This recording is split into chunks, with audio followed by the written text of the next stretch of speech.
Bienvenidos a nuestro programa actual, Viviendo con enfermedad renal y trasplante. Gracias por acompañarnos.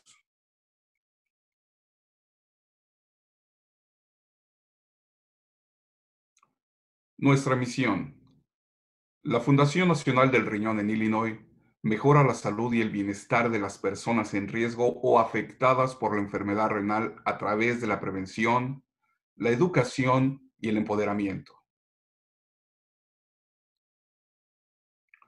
Agradecemos a nuestros generosos patrocinadores, Baxter, Davida, Fresenius Kidney Care, Gift of Hope Organ and Tissue Donor Network, Loyola Medicine Transplant Center, Northwestern University Medicine, and U Chicago Medicine.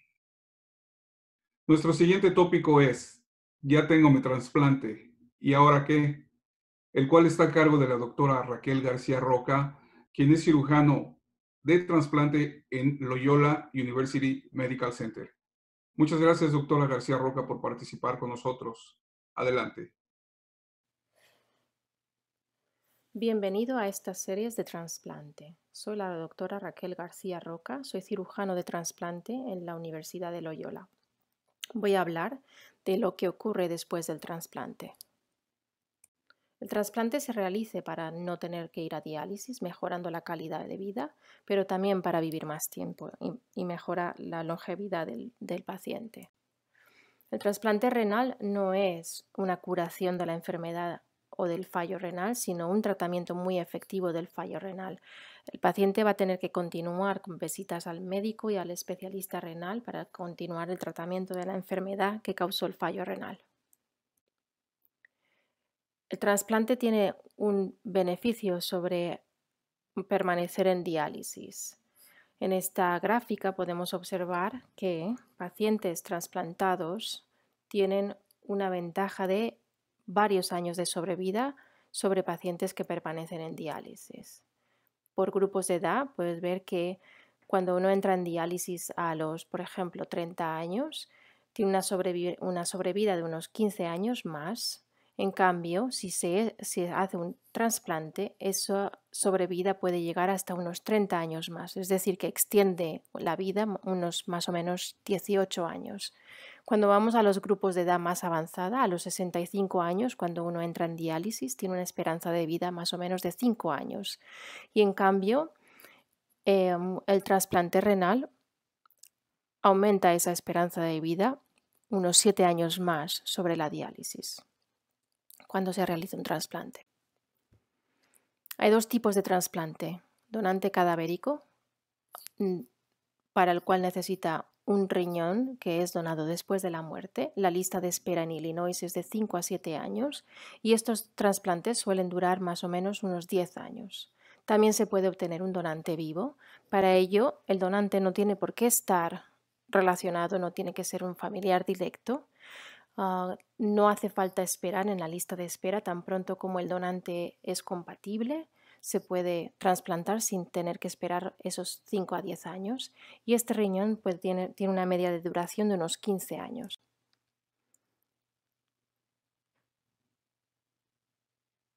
Esta gráfica demuestra el beneficio de un trasplante con donante vivo. El 60% de los trasplantados con donante vivo tienen el riñón funcionante a los 10 años del trasplante, comparado con el 43% solo si se trasplantan con un donante cadavérico. ¿Quién es el equipo de trasplante? Lo componen muchos miembros del equipo. Uno es el cirujano, es el que realiza la operación. Tienes un nefrólogo especialista solamente dedicado a trasplante. El coordinador de trasplante es el enfermero o enfermera que va a coordinar las visitas, ajustar medicamentos, revisar tus análisis de sangre en colaboración con el nefrólogo. El farmacéutico de trasplante está dedicado específicamente solo al paciente de trasplante y conoce todos los medicamentos y efectos secundarios específicos de trasplante.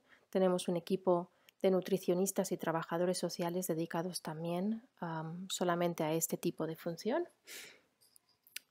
Por otro lado, tenemos al héroe, que es el paciente, en este caso eres tú. Tu apoyo social son todas estas personas de tu entorno familiar, amistades que te van a ayudar a cumplir con las instrucciones de seguimiento y las pautas de medicación para continuar teniendo una buena salud después de trasplantado. Necesitamos a su médico de cabecera también para que continúe haciendo los tratamientos de otras enfermedades que no están relacionadas con el trasplante. Y el médico nefrólogo es el médico del riñón que tenías antes de ser trasplantado y que continuará el seguimiento después del trasplante en todas aquellas cosas que no están relacionadas directamente con el riñón nuevo. Cuando llamamos para trasplante, el coordinador puede que llame varias veces. Primero para asegurarse de que está disponible, para saber que está saludable, para dar instrucciones si es elegido para trasplante, de dónde acudir, a qué hora. Siempre tiene que llegar con un acompañante. Cuándo empezar a hacer ayuno completo, qué medicamentos continuar mientras está esperando, cuáles son las instrucciones sobre la diálisis peritoneal. Y a veces también pueden tener que dar detalles información sobre el donante sin detalles específicos en caso de que tengamos que obtener un consentimiento específico de usted. Y el trasplante se va a realizar en pocas horas, pero no se preocupe, no vamos a empezar sin usted. A veces es posible que el trasplante se cancele. Por ejemplo, en casos de que el riñón sea incompatible o que haya sido dañado al sacarlo del donante o que haya problemas en el transporte u otras cosas de tipo logístico. La cirugía se va a realizar con anestesia general. Eso significa que uno está completamente dormido y cuando se termina la operación será despertado y volverá a respirar por sí mismo sin máquinas. La operación dura unas 3 a 4 horas y los riñones suyos no los tocamos, ni siquiera los vemos, así es que sí, tendrá 3 riñones. La cirugía normalmente se hace por la parte delante del abdomen, en la parte derecha. El riñón viene con una arteria y con una vena que las vamos a suturar a la arteria y la vena que van hacia tu pierna. Y el uréter es el tubo que drena el orín desde su trasplante y eso lo vamos a suturar a la vejiga. En ocasiones tenemos que poner un tubo dentro del uréter que se llama stent y que tendrá que...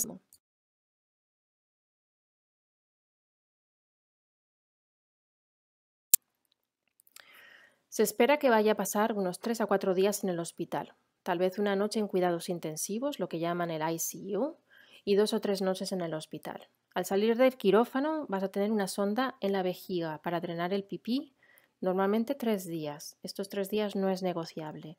Esta sonda se va a retirar normalmente a las 6 de la mañana del último día que va a permanecer en el momento de los casos que hacemos un trasplante. A veces o a veces puede durar varias semanas, pero casi todos recuperan la función renal y no necesitan continuar en diálisis. El nefrólogo de trasplante se va a encargar de coordinar la diálisis en nuestro centro y no a través de la unidad de diálisis a la que acude ahora.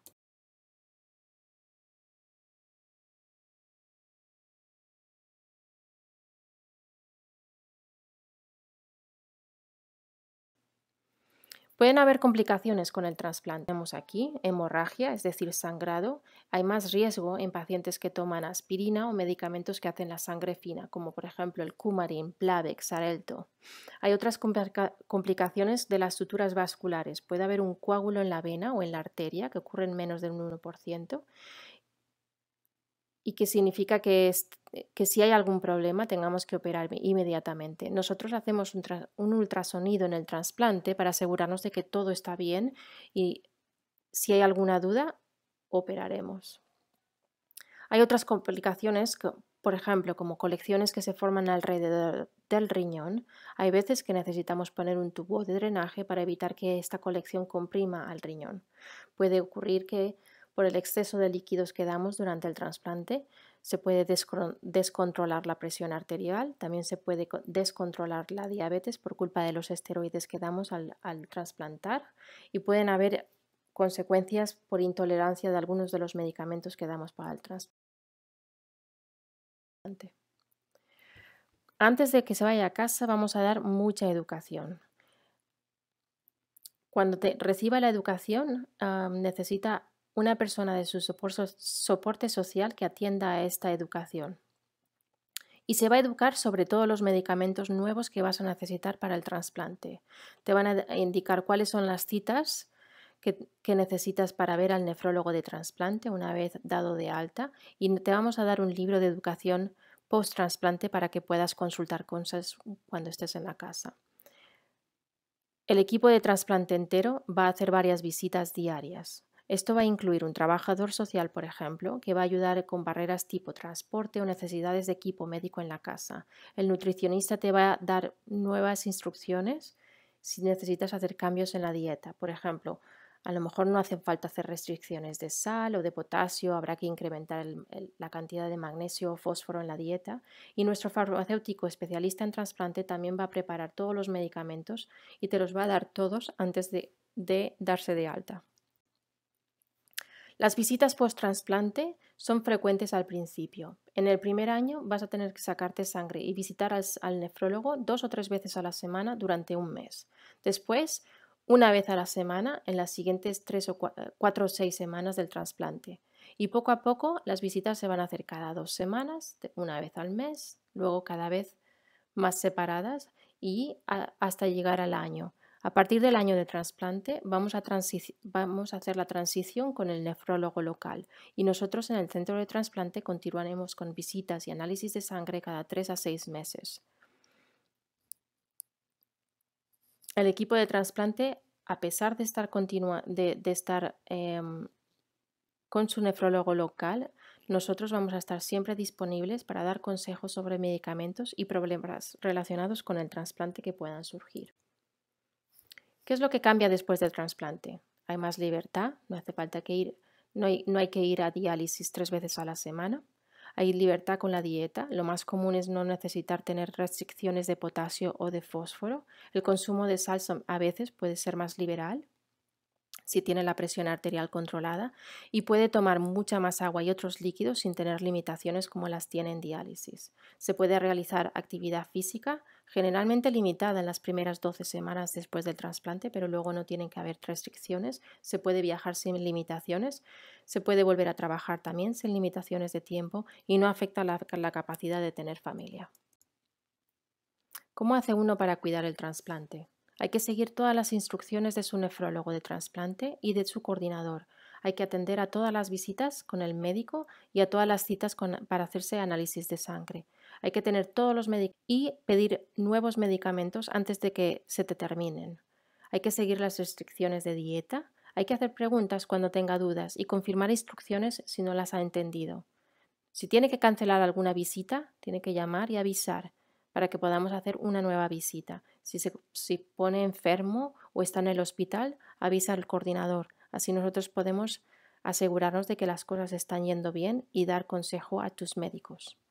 Si algún médico empieza algún tratamiento nuevo, confirme con su coordinador de trasplante que sea compatible con los medicamentos que toma. ¿Cuáles son los medicamentos que va a tomar para el trasplante? Los más importantes son los medicamentos antirrechazo. Aquí tenemos algunos nombres. Los más comunes es el tacrolimus, que también se llama Prograf o Envarsus, la ciclosporina, que lo llaman comercialmente Neural, pero hay otros muchos más, como el Celsep o el micofenolato, o algo llamado Myfortec. Cuando el coordinador habla de niveles, lo que se refiere es la cantidad de sangre que tiene la cantidad de medicamento que tiene en su sangre, perdón. Los medicamentos antirrechazo, para ser efectivos, deben tener una concentración adecuada en sangre. Se saca sangre justo antes de la siguiente dosis de la mañana, y así podemos calcular la cantidad de medicamento que continúa en su sangre antes de la siguiente dosis. Es muy importante que sepa a qué hora se tomó la última dosis de su medicación antirrechazo para que nosotros podamos ajustar los niveles. El coordinador va a ajustar la dosis de su medicamento antirrechazo, sea el Prograf o la ciclosporina, según los niveles de sangre. Si los niveles de sangre son muy altos, serán tóxicos para el riñón. Si los niveles de sangre del medicamento en sangre son muy bajos, es posible que llegue a rechazar el riñón. Otros medicamentos comunes que también va a tener que tomar son, por ejemplo, el Valganciclovir o lo que llaman Valsite. Este medicamento se usa para prevenir infecciones por un virus llamado CMV. Este virus puede causar enfermedades leves como si fuera un síntoma de flu, a enfermedades muy severas que pueden incluir neumonía o incluso fallo hepático.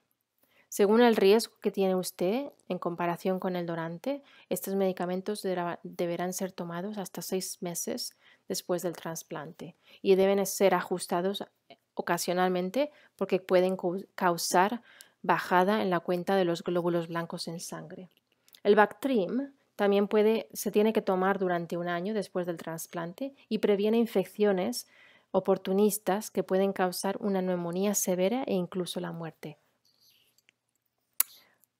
Hay otras alternativas a este medicamento si no tolera tomar el Bactrim por varias razones.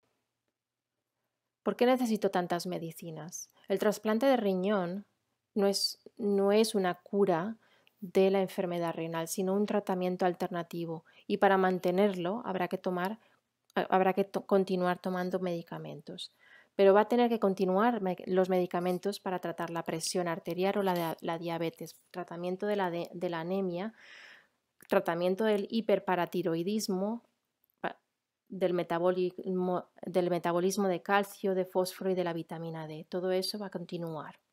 También va a tener que continuar tratamiento de todas las otras condiciones que ya tenía antes, por ejemplo, las enfermedades del corazón o el asma, enfermedad del tiroides, artritis reumatoide o gota. Todas esas condiciones continúan necesitando tratamiento médico.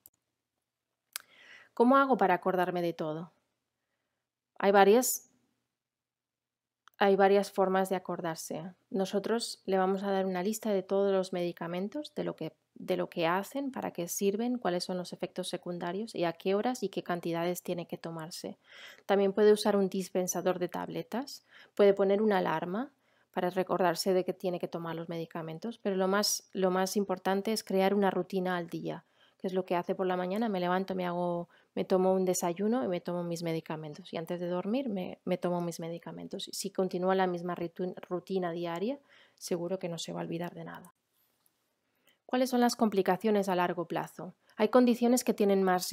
Para prevenir el cáncer es muy importante evitar la exposición al sol prolongada y ponerse crema protectora con SPF 50 para evitar el cáncer de piel. Y además visitar a un dermatólogo anualmente. Pero también es muy importante continuar con las pruebas de screening normales, la mamografía, el Papa Nicolau y la colonoscopia.